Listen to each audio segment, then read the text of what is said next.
Hello and welcome to the Flourishing Introvert Talks with me, 𝗥𝗲𝘆 𝗣𝗀. This is the podcast that celebrates the natural gifts of introverts so that we can flourish in all situations.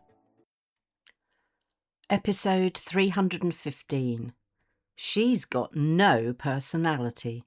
As we've just come through the event, supposedly celebrating the popular but increasingly fake International Women's Day, I thought now would be a good time to let rip about how female introverts can be perceived. Before I do, though, let me explain why I said fake IWD celebrations. Some years ago, a marketing company hijacked the original United Nations ideas, bought the domain and twisted it into something entirely different. They commercialised this day for their own gain. It all began back in 1911, inspired by the suffragettes and campaigners for women's rights. The UN then officially recognised it back in 1977 and have a yearly theme. This year it was Rights, Justice, Action for all women and girls. And I'm an advocate for all of that. The marketeers, though, chose the theme Give to Gain, stating that when we give, we gain. I have no problem with reciprocity in principle, but as a theme for IWD? I mean, like women don't give enough already? Are you ruddy kidding me? So being the cage rattler that I am, and unapologetically so, I chose not to support the marketeers' glossy version of IWD, yet I stand firm with the United Nations mission. So with rights, justice, action in mind, during this episode I'll talk about why it's time to push back on the overtly misogynistic opinions of introverted women. It's been a while since anyone has said to me that I don't have a personality, nearly 20 years to my knowledge. Back then I was called both dull as ditchwater and dull as nice, huh? And once I could brush off, twice had me beginning to internalise it. What is it they say? No smoke without fire? So I was obviously smouldering, but apparently not in the right way. Has anyone ever said something similar to or about you? I really hope not, but if they have, my intention here is to resource us to handle it assertively rather than accept it blindly. Not so long ago, I heard a senior manager say that one of the quieter members of his team had no personality. Dick never was a person more appropriately named in that moment, I felt. Dick said this to me during a corridor conversation. Because I like to think the best of people, I chose to believe that his comment was not meant maliciously. But as I explored what he meant as we continued along the corridor, I began to doubt my choice. You see, phrases like "she's got no personality" slip out casually, carelessly, without thought or consideration, a bit like a silent but deadly fart in an elevator. And oh, don't we know the impact they can have? They may slip out unintentionally, but take your breath away and land like a punch to the gut. Not dissimilar to careless words, and thinking about that even today infuriates a part of me that I didn't know had been affected. You see, those of us who notice, who hear the comment, even if it was said about someone else, are reminded that being one of the quieter ones is still seen as a weakness. Because comments like that do not stay in corridors or behind closed doors. They travel and shape perceptions, which subconsciously influences who is seen as promotable, who is labelled lacking presence, and who very likely gets left behind, essentially written off. But it raises a single question for me. What does having a personality even mean to those who find us wanting and think it's okay to label us? Well, I asked a few people without giving the context, and here are some of the responses. Having a personality means someone is funny, quick-witted, sarcastic even. I love it when they entertain me effortlessly and make me laugh about anything, can tell a great joke, all of which helps the time pass quickly and lightly. They can talk about anything with enthusiasm and at the drop of a hat. So let me see if I have this right. Comedians and entertainers have personalities, the rest of us nothing, zilch, nada. Well, how effing rude. If I'm employed by you to do great work, which, in my opinion, is the primary reason why any of us should be employed, where in my job spec does it say stand-up comic? I can tell you where. Nowhere. And yet we quieter ones are judged against that standard without it ever having been mentioned. Do I sound miffed? Yep. And it's because I blooming well am. Talk about setting people up to fail. Will humour explain away missed deadlines and failed client communication? Will laughter cut it when productivity is down and job cuts or pay freezes are being considered? Will sarcasm win when we're around the negotiation table? I think what miffs me the most is the haste with which those in privileged positions of authority feel they can jump to judge another because of difference. And let's be clear, everyone, and I do mean everyone, has a personality, their own personality. It may not measure up to your standards, it may not meet some secret expected norm, and it may feel very different to your own, but that doesn't mean they have no personality. It is in fact baffling to me that anyone would think otherwise. Which rock have they been living under? No, seriously. How do we begin to think about personality in ways that are recognised by psychologists rather than the dicks of this world?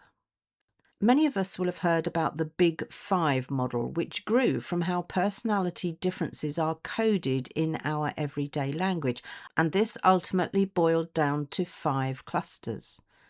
Number 1, openness, including our adventurousness, intellect, emotionality and imagination.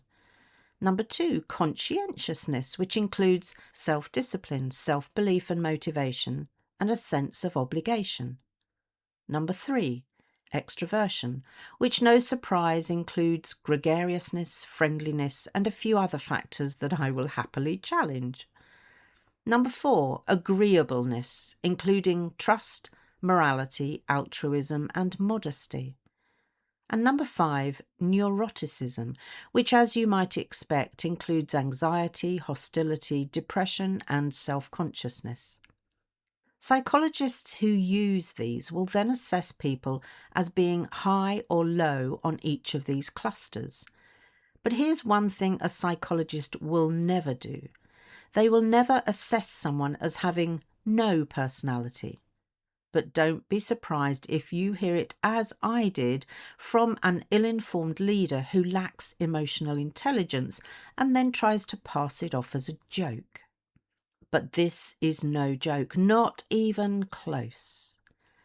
As with any model or framework, there are critics of the Big Five, so we'd be wise to consider them as a starting point to understand personality differences, not a box to fit people into.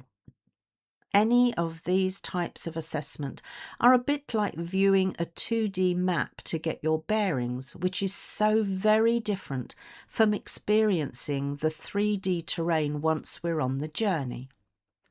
That said, if I were building a team from scratch, I'd like to think that what I'd be looking for would depend on the role, not my individual bias or preferences. And yet, I know I'd probably opt for someone with a lower level of neuroticism unless I knew I had the time to support them, and I'd opt for someone with a higher level of conscientiousness. I think we can all agree that we're living through the mess created by leaders and their posse with low to no conscientiousness right now. But remember, these 5 facets are just starting points, and thankfully most recruiters I work with are now much more likely to recruit for attitude and train for skills.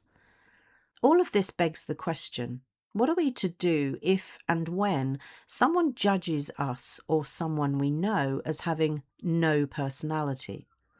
I know what doesn't work, and that's to get defensive or take it to heart. It's simply someone's perception of us, someone who has not taken the time to see what lurks beneath the surface. The reality is, because we introverts are not so outgoing, we don't parade the depth of our personalities around like it's a beauty contest. So it makes sense for us to have some strategies up our sleeves. Firstly, I think we need to be ready to handle that comment by developing our own understanding of our personality. And because so many corporates use the Big Five, that's not a bad place to start. I'd suggest taking one of the free quizzes, but having tried a few, I can tell you that they are too restrictive and simply not nuanced enough. So, some honest self-reflection and talking it through with a trusted colleague or friend is the better way, I believe. The easy one for us is that we're going to be on the lower end of the spectrum when it comes to extroversion. But few of us will be entirely introverted. So what type of introvert are you?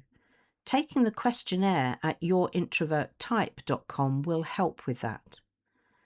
What about openness?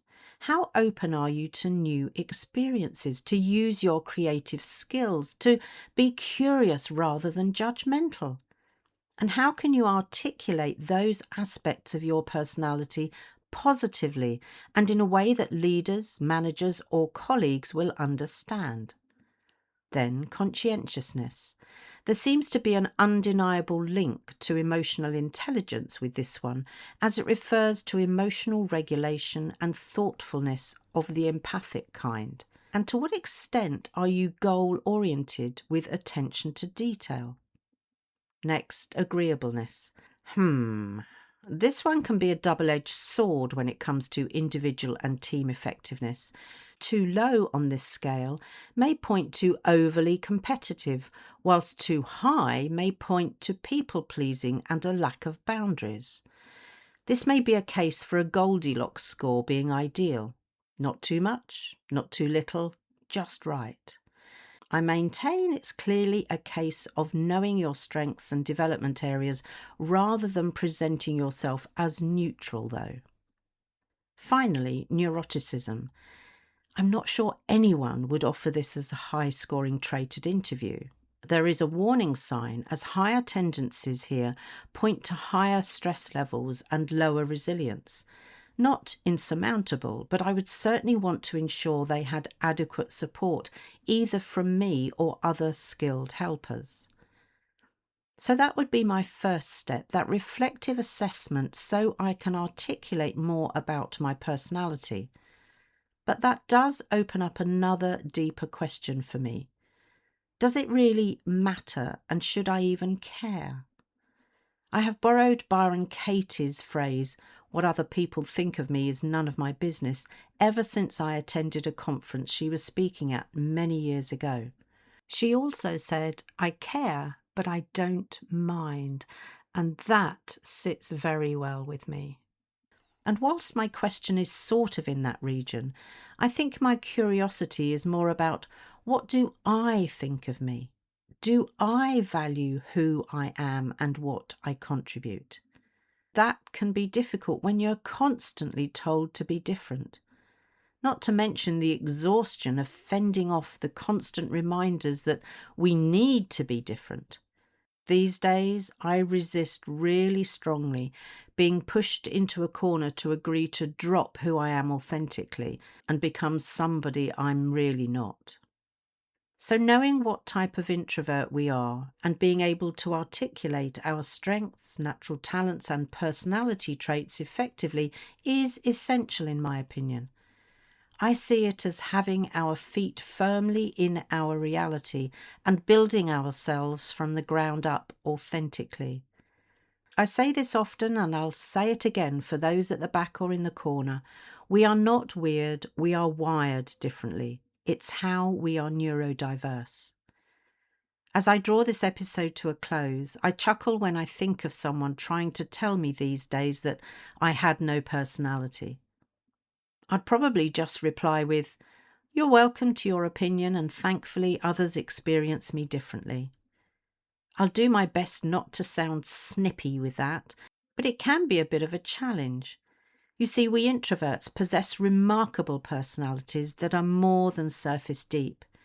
It's true we don't put bunting on our personality traits and wave them in people's faces whilst blowing a vuvuzela, but it doesn't mean they are non-existent, and don't let anyone tell you otherwise. Remember this: when you need someone to do the deep thinking rather than jump to conclusions, to research thoroughly rather than scratch the surface, and to listen in order to assimilate ideas effectively, nab yourself an introvert who knows who they are and what they bring to the table. They'll be only too happy to showcase their talents in their quietly impactful way. If you lead or manage a team, create the conditions where that depth is recognised, utilised and valued. Otherwise, it's not your team members who are short of personality, it's you who is short on perspective. If you enjoyed this episode as much as I did, then please subscribe, rate us and leave a comment, because we know that helps other people find the podcast. And if other people find us, other introverts can flourish. You are listening to an Intentional Media Production podcast.